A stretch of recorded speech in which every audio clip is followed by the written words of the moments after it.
What's up guys, in this short tutorial I will show you how to change your frame size in Premiere Pro.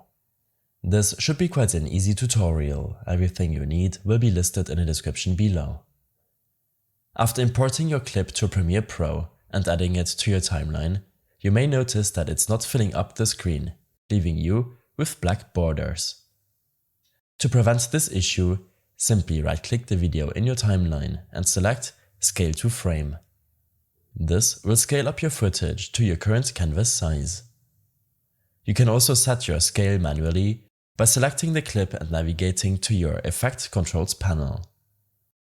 In case you're unable to find it, then make sure that you're in the editing workspace.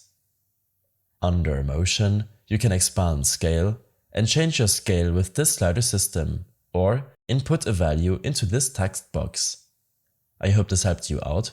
Leave a comment if you have any questions and see you in the next one.